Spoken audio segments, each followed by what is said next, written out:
ડાંગ જિલ્લાની ભારત આદિવાસી સંવિધાન સેના તરફથી જિલ્લા કલેક્ટરશ્રીને આવેદનપત્ર આપવામાં આવ્યું હતું।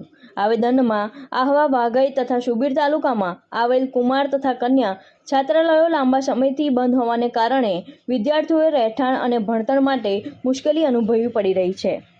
જિલ્લા છે એના અંદર 98% આદિવાસી પ્રજા ધરાવતી હોય અને ત્યાં જે આદિજાતિ છાત્રાલયો જે છોકરાઓ માટે ચાલતી હતી, હોસ્ટેલો ચાલતી, એ હોસ્ટેલોને સરકારે બંધ કરી દીધી છે।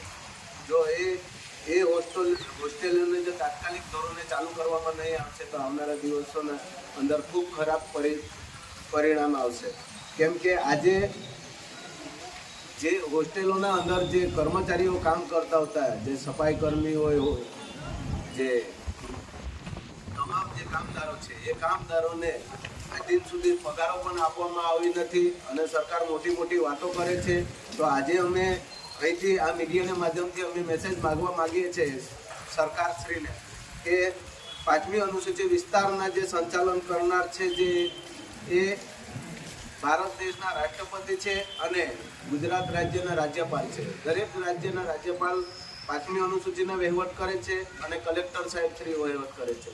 તો આજે અમે આટલું જ કહેવા માગીએ છીએ કે 5મી અનુસૂચિત વિસ્તારની તમામ જવાબદારી, આદિવાસીઓની જે તમામ જવાબદારી, જે જવાબદાર વ્યક્તિઓ છે, જવાબદારી જે અધિકારીઓ છે, એ અધિકારીઓ જો ધ્યાન નહીં આપશે તો આવનારા દિવસોના અંદર ખૂબ જ રસ્તા રોકો આંદોલન થશે। આજે અમે કલેક્ટર સાહેબશ્રીને સંબોધી અને રાજ્યપાલ, રાષ્ટ્રપતિ અને મુખ્યમંત્રી, આદિજાતિ વિકાસ મંત્રી સાહેબશ્રીને પણ આપી છે।